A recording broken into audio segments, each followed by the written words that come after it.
O vídeo que você vai assistir agora revela duas coisas. Uma, que no Pará existem heróis. É isso mesmo. Heróis que muitas vezes não usam capa e que nem ao menos são conhecidos pela sociedade. Eu tô perguntando a minha defesa. A defesa não pode se manifestar, doutor?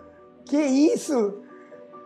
Eu tô acessando o conteúdo da defesa. A que ponto chegamos, olha. A segunda coisa é o que todo o Brasil já sabe. Que o Pará está sendo literalmente surrupiado pela quadrilha que tomou conta do governo do estado. Eu vou apresentar a matéria de defesa que eu quero, eu sou advogado, tu não tem que te meter nessa matéria de defesa.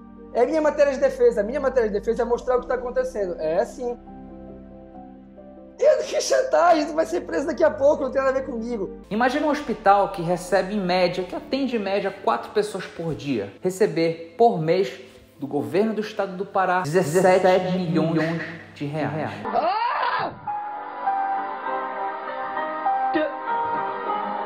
É isso mesmo que você ouviu, mas eu vou repetir. Imagina um hospital que atende 4 pessoas só por dia receber 17 milhões por mês para atender essas 4 pessoas. Não, nada a ver, irmão. Parece mentira, né? Segundo a denúncia do procurador Afonso, gente, os donos dessa OS que recebe essa bagatela aí de 17 milhões de reais para atender 4 pessoas no Hospital Regional lá de Castanhal, os donos dessa OS são parentes do Procurador-Geral do Estado, o Ricardo Sefer, que foi colocado no posto de Procurador-Geral do Estado por ele, Helder Barbalho. Detalhe que o Procurador-Geral, o Ricardo Sefer, é primo do deputado estadual Gustavo Sefer, que foi candidato aí recentemente, né, à Prefeitura de Belém. Meu Deus. Pois é, gente, o procurador Afonso Oliveira, o nosso herói, denunciou esse esquema de corrupção numa live, numa sessão online, onde ele gravou essa sessão online e disponibilizou no YouTube. Inclusive, nessa sessão estava presente o próprio Procurador-Geral, a quem ele estava acusando. O Ricardo Sefer tenta, inclusive, impedir o Afonso de falar, de se defender nessa live. Gente, quem são os sócios do IDESMA, como a colega negou saber o dia desses? Eu não posso falar? Desligaram meu áudio. Eu quero continuar falando. Você vai assistir o vídeo agora na íntegra e conhecer esse herói chamado Afonso Oliveira, que foi demitido da Procuradoria pelos seus próprios pares, os procuradores. Sabe por quê? Perda de prazo de devolução de processo. Olha, eu não vou entrar aqui nesse mérito para não confundir a cabeça de quem não entende essas questões jurídicas. Mas para você, que é da área do direito, vai assistir o vídeo agora e vai entender em que a PGE se transformou. Num órgão que protege o errado, faz vista grossa ao crime e que pune quem denuncia os crimes. Vocês, procuradores da PGE do Estado do Pará, são uma vergonha. Vocês são o que há de pior na sociedade. E eu vou trazer o nome de cada um de vocês aqui. Vocês vão ficar conhecidos. As pessoas têm que saber quem são vocês. Por que ao invés de vocês punirem o procurador Afonso, vocês não foram para cima do que ele denunciou? Qual é a de vocês? Onde está a justiça? Onde está o judiciário do Estado do Pará? Existe judiciário aí no estado do Pará? Ministério Público, vocês atuam no estado do Pará? Está tudo assim tão claro e ninguém faz nada? Afonso, não foi você que ficou orgulhoso de ter sido demitido pela segunda vez por não compactuar com essa bandalheira. Fomos nós, paraenses, que ficamos orgulhosos de saber que você existe. Muito obrigado. Bom dia, senhores. Eu poderia perder tempo falando de um processo onde realmente não tem a menor importância. Todos sabem que é uma suposta perda de prazo relacionada a um processo em fase de execução, nem sequer um caso de revelia ou de perda de prazo para recurso, e mesmo nesses casos jamais houve uma abertura de página no órgão.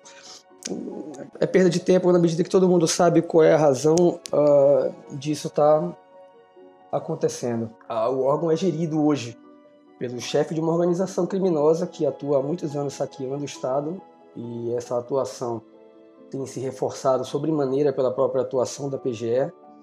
Isso está a cada dia que passa mais claro e a cada dia mais agravado. Não há seguramente no órgão alguém que não saiba, na medida que eu mesmo já dei ciência disso várias vezes, o órgão, quem são os sócios do IDESMA, como a colega negou saber o dia desses. Eu não posso falar? Desligaram meu áudio. Eu quero continuar falando. Não fui eu que desliguei meu áudio. Eu estou apresentando defesa. A defesa não pode se manifestar?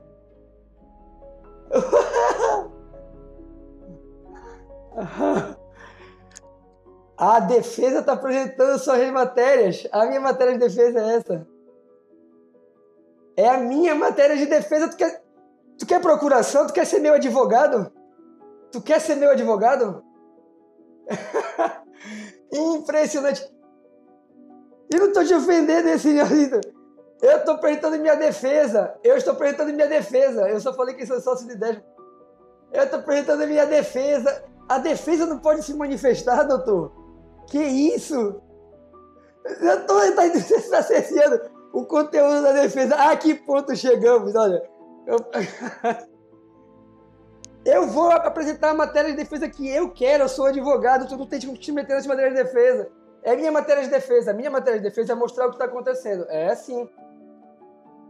Que chantagem. Tu vai ser preso daqui a pouco. Não tem nada a ver comigo. Eu quero apresentar minha defesa. Eu não vou poder apresentar minha defesa. Eu vou falar sobre o que eu quiser. Então eu não tenho que falar sobre matéria de defesa.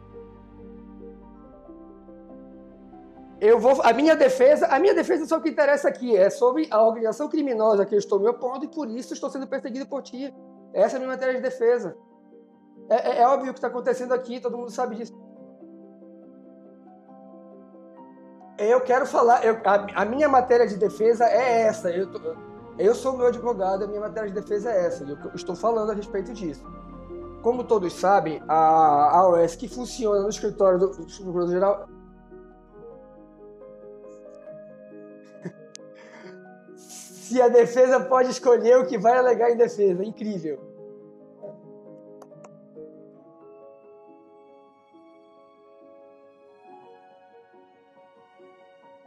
Mas deixa eu falar. Mas eu tenho imunidade, eu estou falando como advogado, eu quero falar. Eu não posso me defender? Ok. Bom, voltando aqui. Como todos sabem, e inclusive o PGE fez questão de destacar isso na sua manifestação em relação à suspeição, o IDESMA funciona na própria sede do escritório do PGE, que inclusive atua em 100% das ações que o IDESMA é autor, atuando contra o Estado em tentativas claríssimas de fraudes.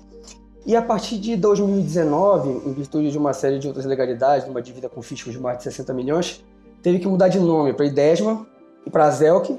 E apesar de manter a mesma estrutura, a mesma diretoria, mesmo site, absolutamente tudo, e mudou do endereço. Enquanto o IDESMA continua no site, continua no escritório do PGE, a ZELC funciona no escritório do seu primo, onde o seu tio realizava as palestras para as laqueaduras que ele realizava.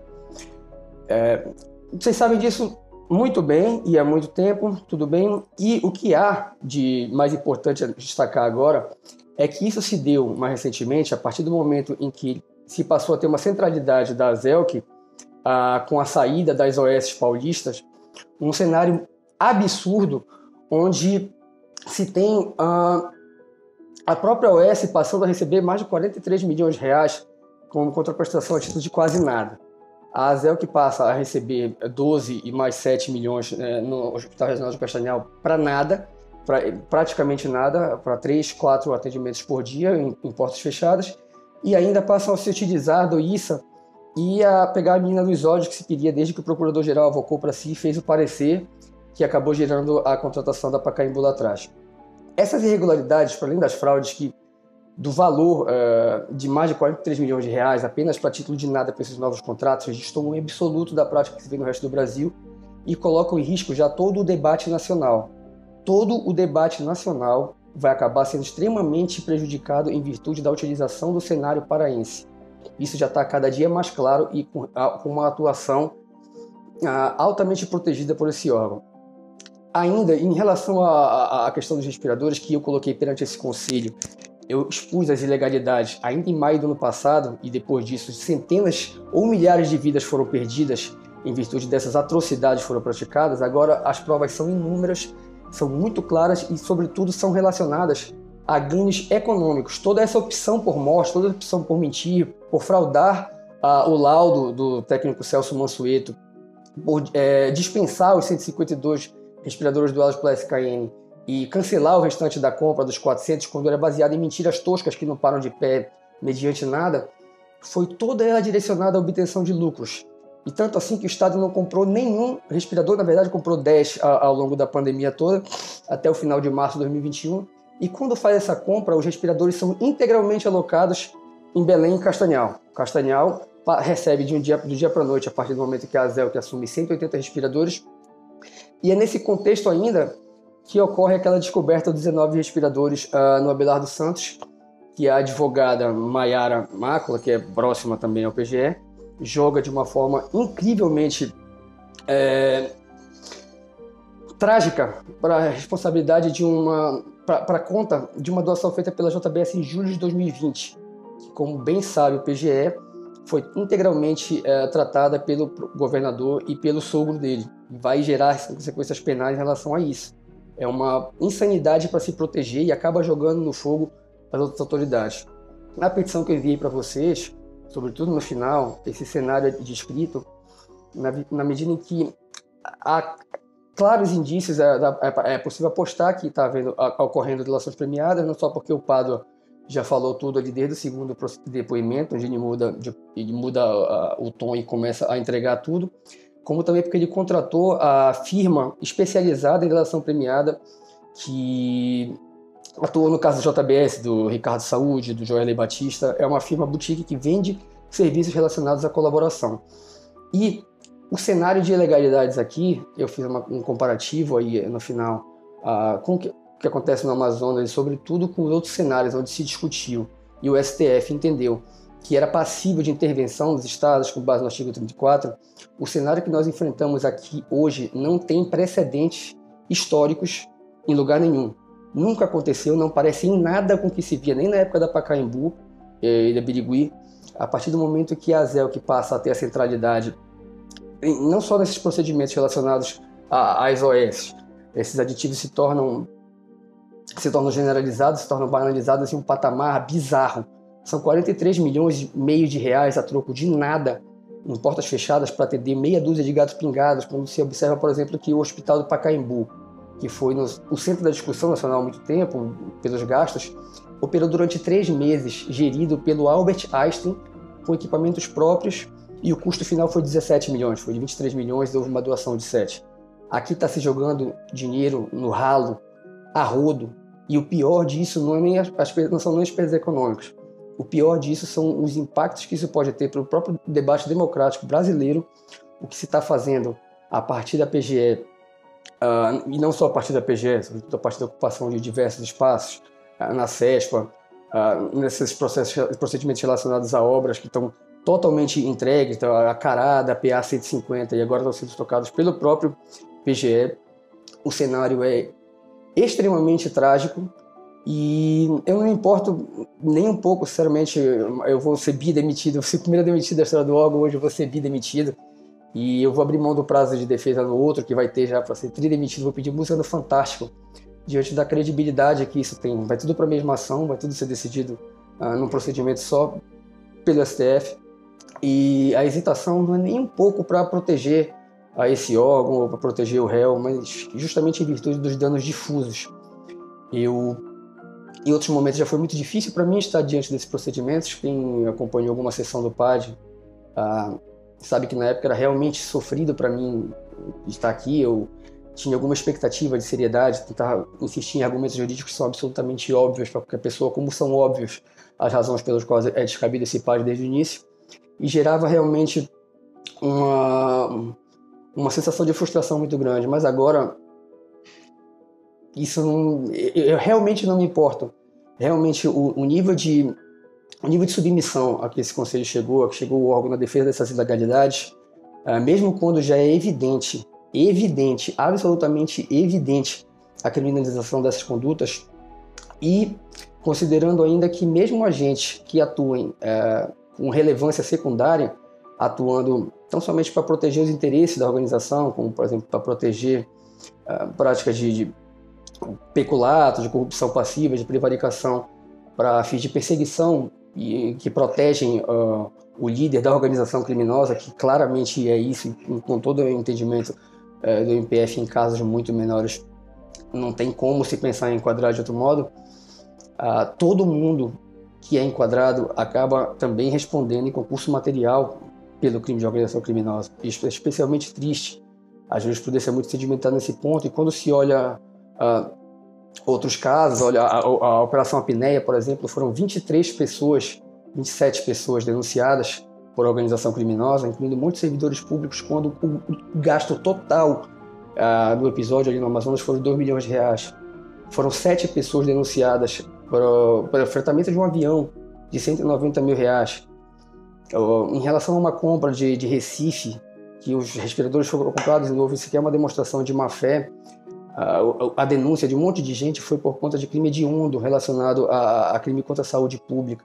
As questões são muito sérias, as pessoas vão se afundando a troco de nada, não há nenhum ganho a ninguém com a manutenção dessa atitude insana e irresponsável, como eu descrevi na inicial, é uma atuação que é tão explícita em relação às ilegalidades quanto é amadora, é tosca, em momentos parece coisa de Chaves e Chapolin. Eu cheguei a mencionar na inicial que é como se o MPF atuasse com uma metralhadora giratória na pessoa da doutora Lindora e o Estado fosse defendido com um lençol. É extremamente triste ver o quanto as instituições vão se afundando por si próprias e seguem apoiando uma atitude insana que é absolutamente insustentável. Eu realmente não tenho nenhuma pretensão a convencer os senhores a não praticarem os julgamentos como praticam esse, como vão praticar o próximo. É o que tem sido a atuação da casa, é onde o conselho e o órgão optam por seguir. Mas o nível de destruição institucional, o nível de...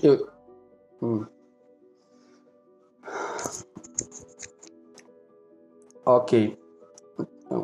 Então, o nível de destruição institucional já contratado, que é em virtude das aproximações da CPI, que já recebeu agora, inclusive, acesso a um dos inquéritos, 3428, quanto pelos próprios inquéritos em curso agora aqui, que estão sendo desmembrados a qualquer momento, e onde está havendo a colaboração do STJ, ou até mesmo pela via do procedimento do hospital de campanha, onde nossos custos são totalmente dissociados da prática do restante do Brasil,